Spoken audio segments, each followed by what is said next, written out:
Good day, future educators. How are you? In today's video, we will deal with the authentic assessment, meaning, methods, and tools. In the next few moments, please be mindful of the following learning objectives. Number 1, explain the meaning of authentic assessment. Number 2, describe the features of authentic assessment and 21st century assessment. And lastly, discuss the complementary relationship of authentic and traditional assessment. Let us start our discussion through defining important terminologies that we will encounter throughout the discussion. So first step is the word assessment.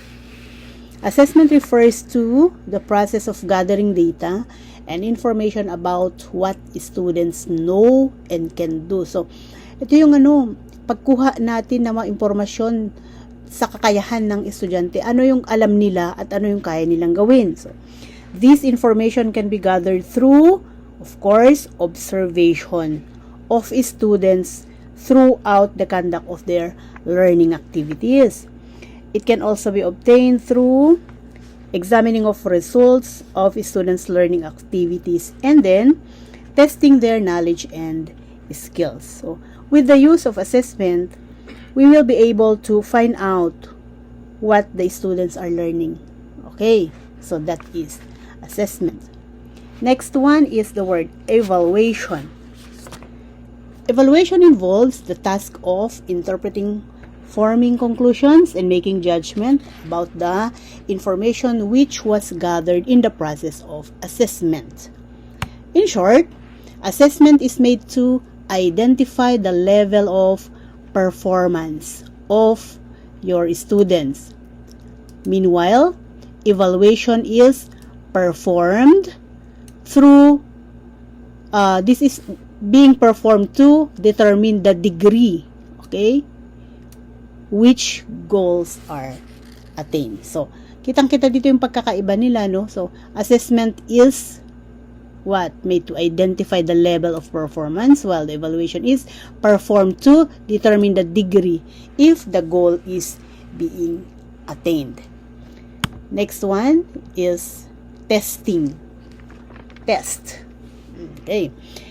It is an instrument of assessment. A test is an assessment tool that reflects the records of the students' learning outcomes. Dito natatakot lagi ang mga estudyante, no? So, pag sinabi na ni teacher na tests, naku, mag-absent na yan para mag-special test na lang. Mas madali na yun, di ba?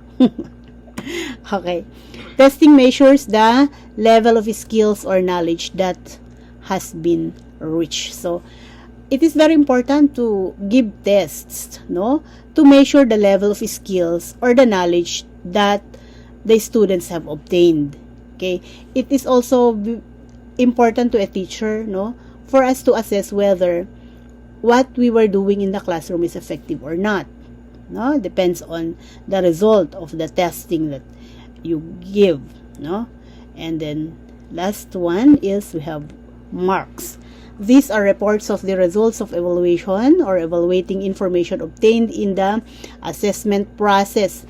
Marks have certain components related to the learning activities undertaken by the students. So, meron itong katapat na mga puntos like 20% is for participation or for content, okay? We have 10% for completed assignments.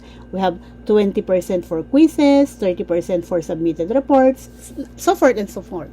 So, dito, meron siyang katapat na mga puntos or percentage. Okay? Dito natin nakukuha yung grades natin, yung numerical grades natin na 1, 2, 3, 4, 5. Okay? So, those are important terminologies that we'll be using throughout the lecture. Okay. Now, what is authentic assessment? Okay. So, we will try to visit some scholars and how they're going to give definition of authentic assessment. Okay. John Mueller, 2011, a form of assessment in which students are asked to perform real-world tasks that demonstrate meaningful application of essential knowledge and skills. Okay. According to John Wheeler, authentic assessment is a form of assessment in which our students are asked to perform actual, no? They demonstrate, they apply the knowledge that they have gained. It is not limited for in pen and pencil assessment only, but they have to show their skills. Like, yung halimbawa kung anong last na lesson natin na ang taas lang nakukuha niya kapag written sa subject-verb agreement. She knows it. Pero kapag sinabihan mo na siya to make a speech, hindi na niya alam kung paano perfectly nagagamit yung subject-verb agreement. Okay, so that's it. Another one from Wiggins in 1987 says, engaging in worthy problems or questions of importance in which students must use knowledge to fashion performances effectively and creatively. The tasks are either replicas of or analogous to the kind of problems faced by adult citizens and consumer or professional in the field. Okay, so keyword here is effectively and creatively. So students are given the chance to show their creativity, okay, their effectiveness through actual assessments, no? Hindi lang puro pasulat. Authentic assessments call upon the examinee to demonstrate specific skills. So, ito yung importante, yung sinasabi ko kanina, na you have to let our students show their skills and their competencies, not only their knowledge, no? Kaya nga sabi ko, ngayon na modular at online lang, parang busog na busog yung estudyante ng knowledge, no? Like, they have memorized the laboratory rules. They have memorized the parts of the microscopes. But when they are being placed in an actual laboratory, medyo mahirap siguro yon. Baka mahirapan sila. Bakit? Kulang sa skills. Hindi na test. Hindi na assess. Hindi nila ginawa ng actual yung mga teoryang na pag-aralan nila. Okay, so these results is diminished fear of test and improve of self-esteem. So, authentic assessment when applied to students will diminish the fear of tests. Why? Most of students have fear of tests, no? Pag sinabing mag-quiz sila, bigla na lang kinakabahan. So, if you are going to give them the chance to act on it, to show their skills, to show their creativity, their competencies, then they will not only diminish or lessen the fear of test, but also to improve their self-confidence and self-esteem. Remember that some students, no, mas nadunong sila sa actual kaysa sa memorization of theories or whatever is that, no? So, give them equal chance to show off, no? Ipakita kung ano yung kaya nilang gawin. And authentic assessment is the best way for them to improve their self-esteem. From teacher-centered activities, authentic assessment encourages a learner-centered class. So, in this type of assessment, the teacher facilitates the learning. Okay? So,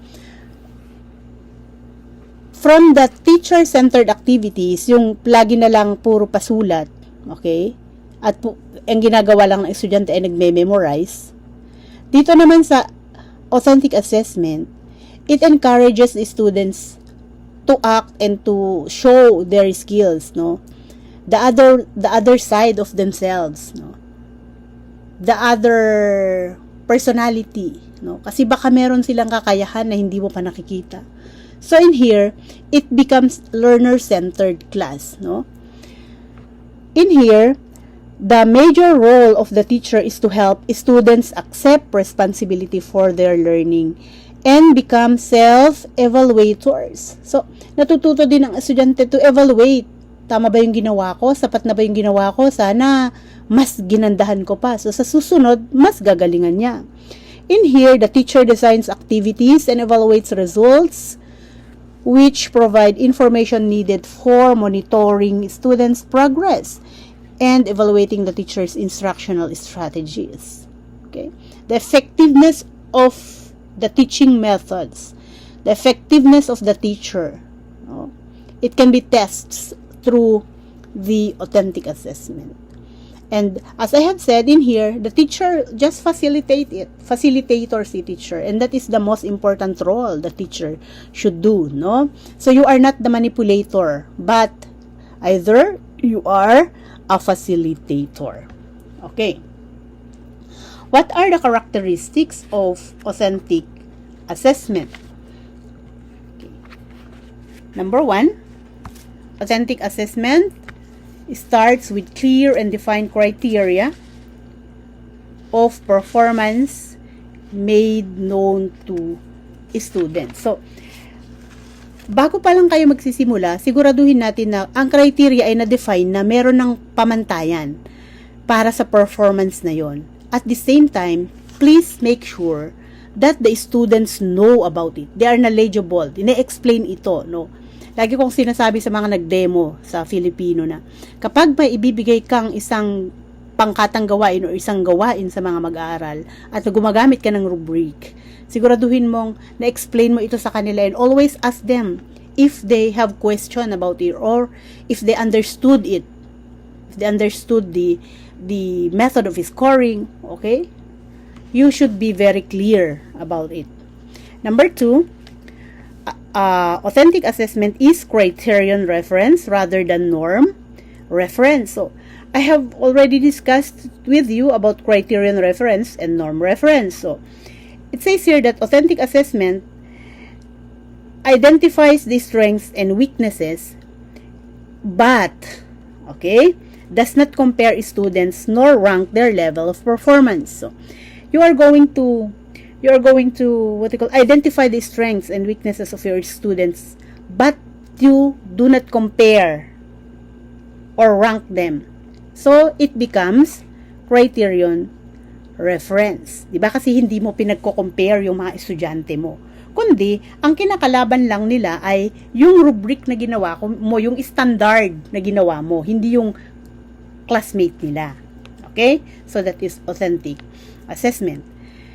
Next one. Authentic assessment requires students to make their own answers to questions. So, you motivate them to answer their own questions. Again, I have asked one of the students during, pre-process namin yung mga nag-demo sa Filipino.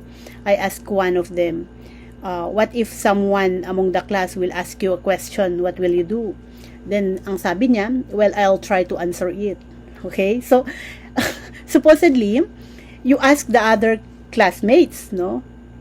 You throw them the question kasi baka may nakakaalam din ng sagot, diba? So, authentic assessment requires students to make their own answers to questions rather than select from given options as in multiple choice, diba? So, in here, they are given freedom to answer their own questions and hindi yung nalilito sila kung ito ba ay A, B, C, D or ito ba ay tama o mali or ito ba ay A, B, C, D, E, F, G kung ito ay matching type, no? So, in here, you are developing the higher order thinking skills, no? So, nag-iisip na sila, gumagawa pa sila. Okay? They are applying what they have. More of the characteristics of authentic assessments. Authentic assessment often emphasizes performance.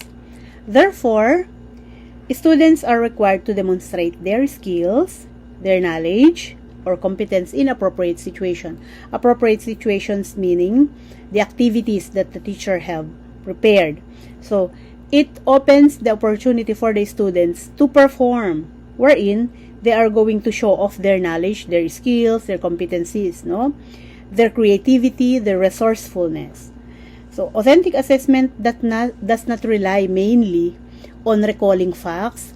It does not rely mainly on memorizing details. Rather, the students are asked to demonstrate the skills and, of course, the concept that they have learned. A concrete sample here is the mathematical formula that we have. So, it is not enough for a student to memorize all the mathematical formula. Pero kapag nandoon na sa actual, if given na an actual problem, hindi niya alam kung paano gamitin yung mathematical formula in an actual basis. So, mas maganda kung na-memorize mo yung mathematical formula at alam mo rin kung paano ito isasagawa. Okay? You have memorized all the theories or of how to deliver a speech. But when you are in front, you forget everything, no? Hindi mo kayang gawin. So, knowledge and skill should go together. That is why authentic assessment should give emphasis on the performance. Okay, next one. Authentic assessment does not encourage rote learning and passive taking of tests. Instead, what? Students are required to demonstrate analytical skills, their ability to integrate what they learned, no? Alam nilang i-connecta yung napag-aralan nila doon sa ibang mga topics. They are creative enough. They have the ability to work with the group, no?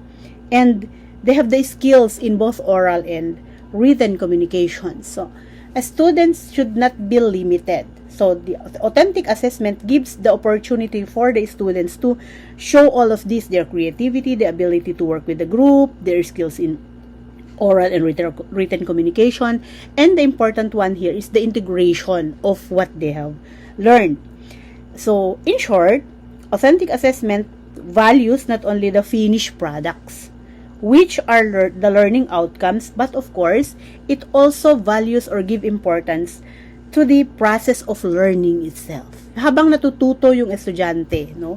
Habang isinasagawa yung assessment, ay nakikita ito, nabibigyan ito ng halaga. Okay? Next one. Authentic assessment encourages both teacher and student to determine their rate of progress in cooperatively attaining the desired student learning outcomes. So, at the beginning of every lesson, there are always student learning outcomes, no? Expected learning outcomes. That is why when preparing an assessment, dapat din ay naka-inline ito doon sa learning outcomes, the expected learning outcomes. Dapat ay tumutugon ito para sa ganun, pag natapos yung assessment na yun, ay natugunan yung learning outcomes. So, authentic assessment will encourage both the teacher and students to determine the progress that we have, no? The progress that we have. Was the teaching and learning process effective? Maganda ba yung nagawang pagtuturo at pagkatuto ng araw na yon? So, the result of the authentic assessment will determine whether there was progress or wala. Okay. And the last one, authentic assessment changes the role of students as passive test takers into becoming active and involved participants in assessment activities. It's because students will learn how to work with the group. Okay? They will learn how to work with the duo. Okay? Alam nila paano makipagtrabaho sa iba. Okay? And it will not only limit them in memorizing and taking up pen and paper exams. So, remember that the role of a teacher is to give the student chance to show what they've got. Okay?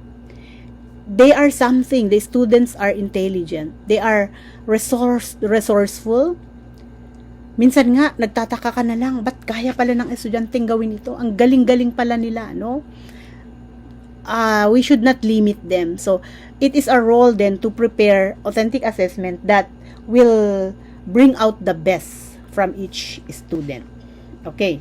Let us look into this table, no? Wherein, galing ito kay this table is from let me see, from Miller in 2008. So it compares the traditional and authentic assessment. If we say traditional, this is the traditional way of assessment, the pen and paper, no?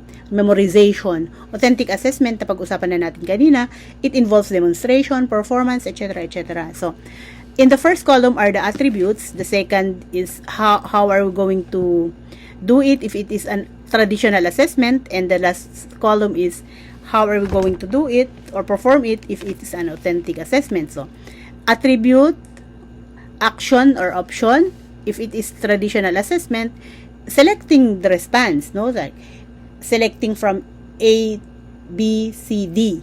Okay. Samantalang, kapag authentic assessment naman ang ihahanda mo bilang guro, performing a task. So, you ask the student to perform a task, no? Setting. Okay. In here, imagined. Nag-imagine sila sa traditional assessment.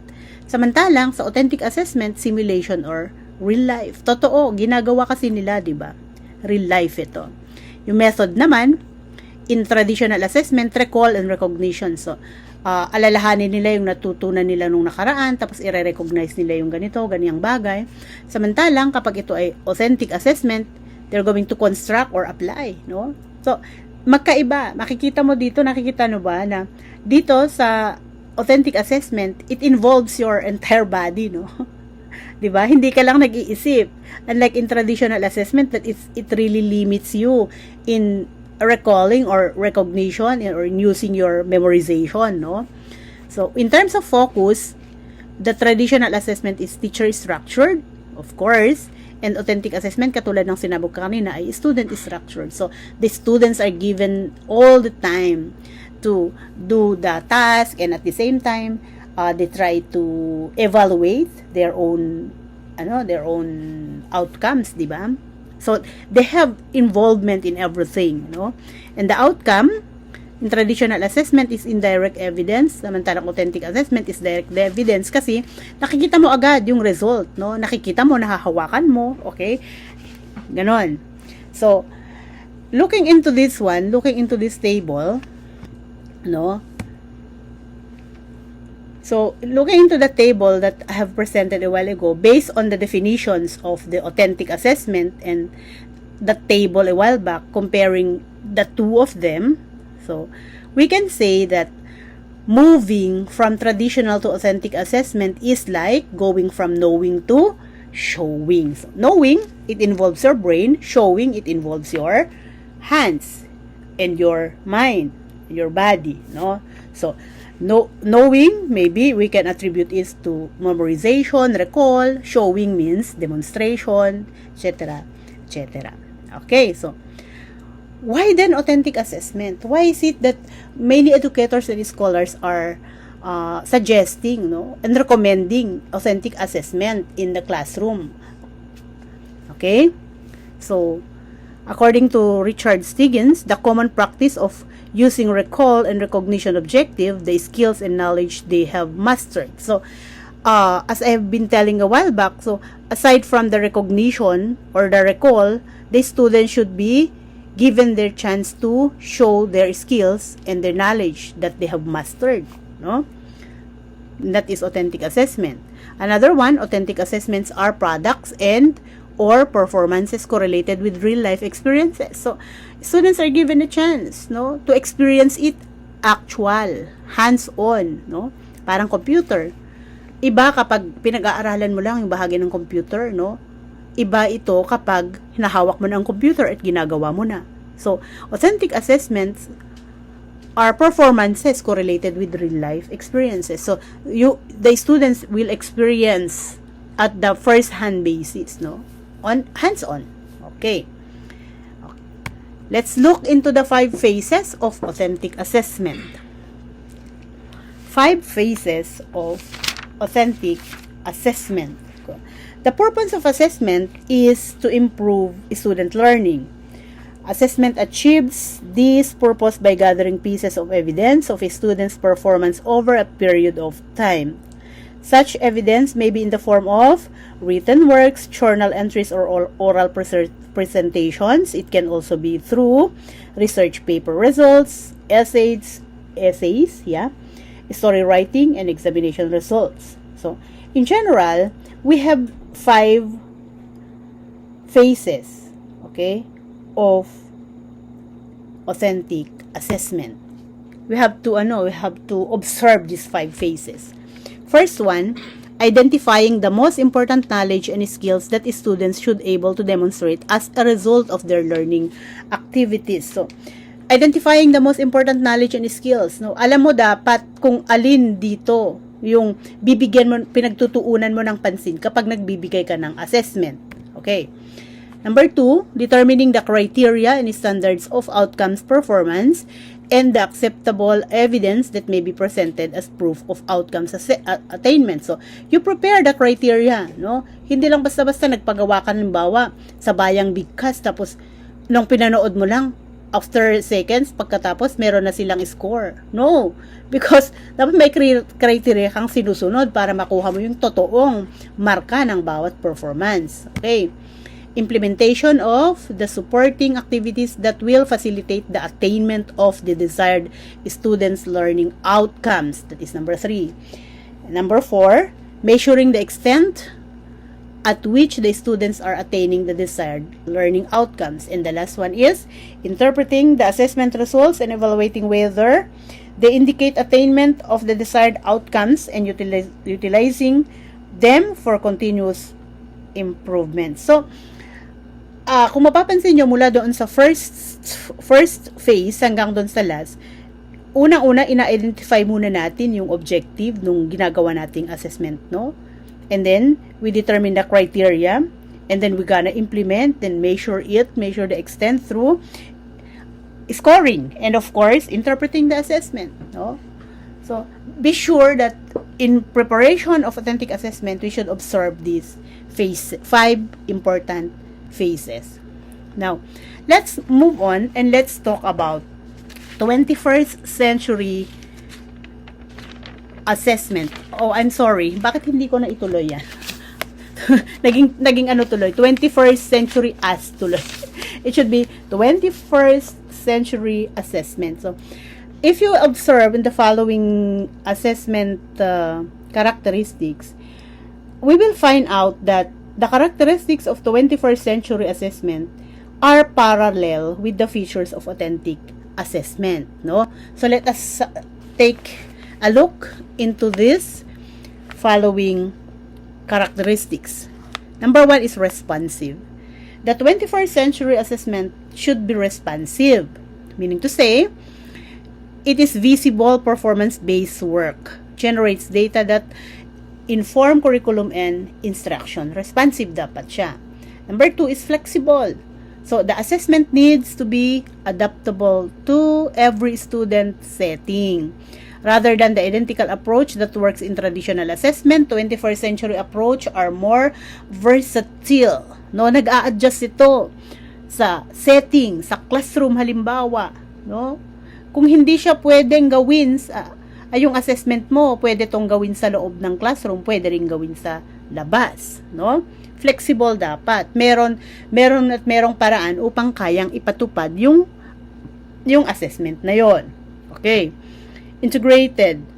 So, meaning to say, assessments are to be incorporated into day-to-day practice, because I have been saying a while back that assessments should be applied in real life, no? So, this 21st century assessment should be integrated or incorporated into day-to-day practice rather than add-ons at the end of instruction or during a single specified week of the school calendar. So, kailangan natin itong incorporate, no, the assessment that we gonna prepare or design. Next one is informative. It's very important.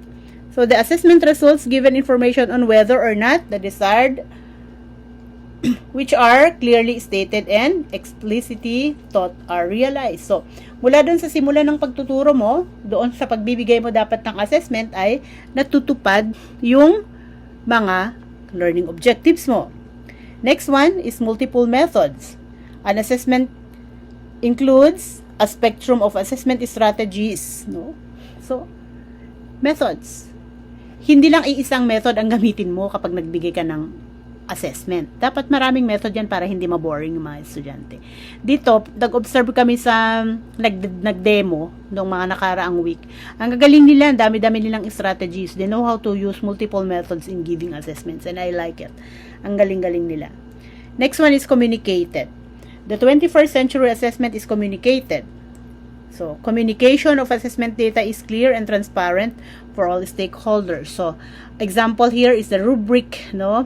If you are giving an assessment and then you are using a rubric in scoring the performance, you have to be very transparent to all your students. Discuss it with them. Communicate it with them. Next one is technically sound. So, for fairness, adjustments and accommodations are made in the assessment process to meet students' needs, no? So, nag-a-adjust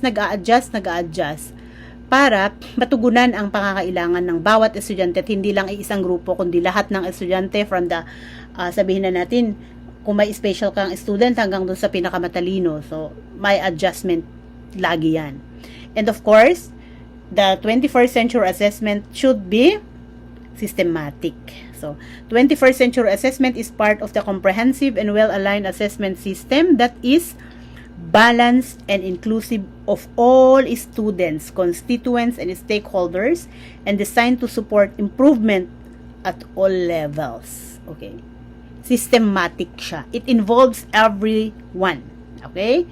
And, of course, it is designed to support improvement to all levels. No? It is very important. Okay, so always remember that authentic assessment complements traditional assessments. Alisin nyo sa isip nyo yung haka-haka na kung ganoon ay dapat ang gamitin ko palagi ay authentic assessment at hayaan ko na ang traditional assessment. No. It should work together. Alam mo yon, they complement with each other. Hindi sila dapat hiwalay. So, ibig sabihin, it is not a matter of either or, but of both and. Okay, so, you listen. With authentic assessment, you may be made to think that we are now to junk traditional assessment. Kalimutan ba natin yung traditional assessment? Authentic assessment and traditional assessment complement each other. It's like husband and wife, no? So, they complement each other. Okay. So, assessment is not a matter of either or. It is not a case of either you use traditional or you use authentic, no? Alin ang gagamitin ko? Authentic ba or traditional? So, but remember, it is a matter of both and. So, meaning to say, both traditional and authentic assessment are necessary in a classroom, in a teaching and learning process. So, mastery of the knowledge is very important. And you're gonna do it. You're gonna, what do you call this one? Discover it if you give them paper and pen examinations, right? So, the mastery of knowledge is the focus of traditional assessments and it is very important kasi kailangan mo malaman kung nagre-recall ba estudyante, may natitira bang information sa utak niya, di ba? Okay. So, it must be encouraged to every learner, okay, to recall all the informations that have been taught to them. Okay. So, this mastery of basic knowledge and skills is the foundation of the learner's ability to demonstrate and perform the tasks that they are expected to perform in the real world. So, importante yung traditional assessment because the knowledge that they have gained will be the foundation for them to perform. So, it's very impossible for a student to perform something if he is not knowledgeable. So, the foundation of everything here is of course the traditional one, no?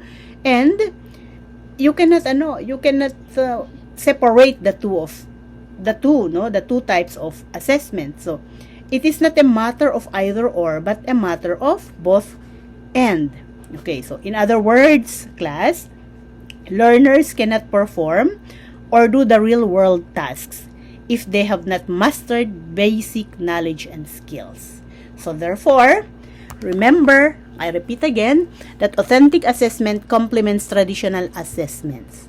So, it is not separation. It is not a matter of choosing which of which are you going to use, but it is a matter of choosing both and doing both to become an effective teacher, and so that the assessment will become effective.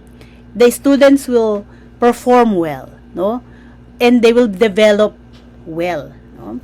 The knowledge and their skills. They demonstrate the knowledge that they have learned, and that is very important.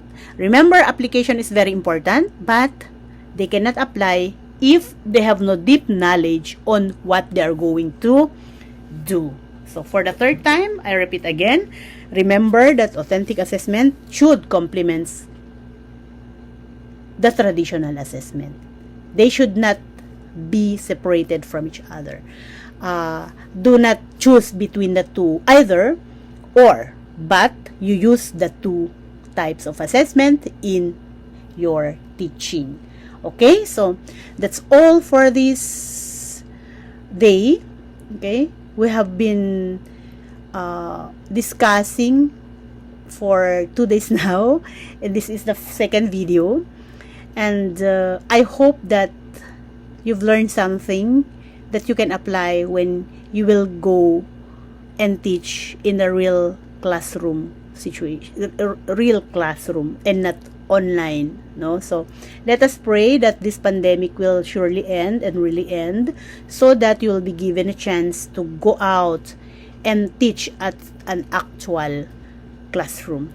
And if given a chance, remember that assessment should be authentic and traditional. Assessment should bring out the best from each student. Thank you so much for listening. For inquiries, questions, okay, don't forget the official FB account that we are using, the IG, our Twitter account, and of course our YouTube channel. Till next time, remember, sa ating classroom, lahat ay matututo kahit magkakalayo. Maraming salamat. Kita-kits sa susunod ulit na video. Ingat!